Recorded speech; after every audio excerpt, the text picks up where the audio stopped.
তুলে ধরবো আমার জীবনে ঘটে যাওয়া। সালটা ছিল 2022। আমি মধ্যবিত্ত দেশে গ্রামে ছিলাম। গ্রাম হলো রংপুর আমার। সেই গ্রামে থাকার পর অনেক আমার বাপে অসুস্থ ছিল।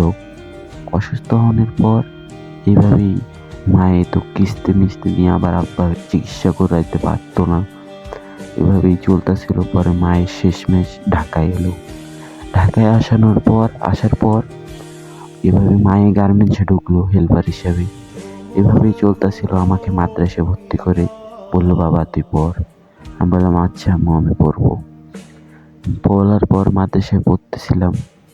হঠাৎ এভাবেই আমাদের সংসার চলতেছিল। এভাবেই 1-2 বছর চলে গেল। তখন আমার বয়স ছিল 13। তখন আমি মাকে বললাম, মা তোমার অনেক কষ্ট হয় না?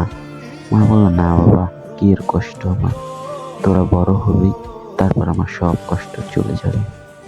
এভাবেই আমার বাপের চিকিৎসা করাতে করাতে শেষমেশ ব্যর্থ হয়ে গেল। আর টাকা পয়সার চাপ এসে গেল, কিস্তির চাপ এসে গেল। আমি আর আমার মায়ের কষ্ট সহ্য করতে না পেরে গার্মেন্টসে ঢুকে গেলাম। গার্মেন্টসে ঢুকানোর পর এই গার্মেন্টসে 1 বছর হয়ে গিয়েছে, 1-2 বছর হয়ে গিয়েছে আমি কাজ কাম করতেছি। করার পর হঠাৎ একটা মেয়েকে আমার অনেক পছন্দ হয়ে গেল। মেয়েটার সাথে কথা বলতে বলতে ভালো একটা সম্পর্ক তৈরি করলাম। এভাবে একদিন মেয়েটাকে হঠাৎ আমি প্রপোজ করলাম যে তোমাকে আমার অনেক ভালো লাগে। মেয়েটাও রাজি হয়ে গেল, তোমাকেও আমার অনেক ভালো লাগে। এভাবে আমাদের চলতেছিল। আমার মাকে বলবো যে মা, কিন্তু আমার বয়সটা অল্প ছিল তাই সাহস ছিল না মাকে বলার।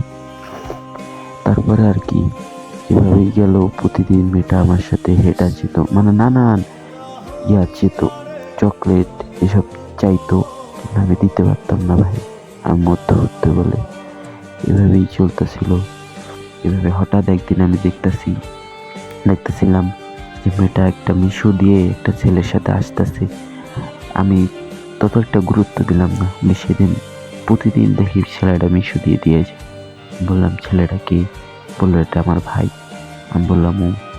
এভাবে এক শুক্রবারে আমাদের বন্ধ দেয় অফিস। বন্ধ দেওয়ানোর পর আইসা দেখি আমার বন্ধু আমার জন্য অপেক্ষা করতেছে। আমি বললাম কি রে, ঘুরতে যাস নাই? কয় তোর লাগে আজকে ঘুরতে যাবো, একটা বড় ভাই আইবো, বড় ভাইটা চলে। আমি বললাম আচ্ছা কোন সময় আইবো? কয় আইতাছে। পরে বড় ভাইটা আসলো।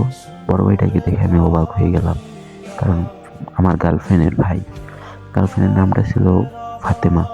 আমি বললাম ভাই আপনি ফাতেমার ভাই না? কয় কি হয় না, কি কও? ফাতেমা আমার গার্লফ্রেন্ড। আমি বললাম কি কও ভাই? কয় হ ভাই। পরে আমি সেদিন কিছু বললাম না।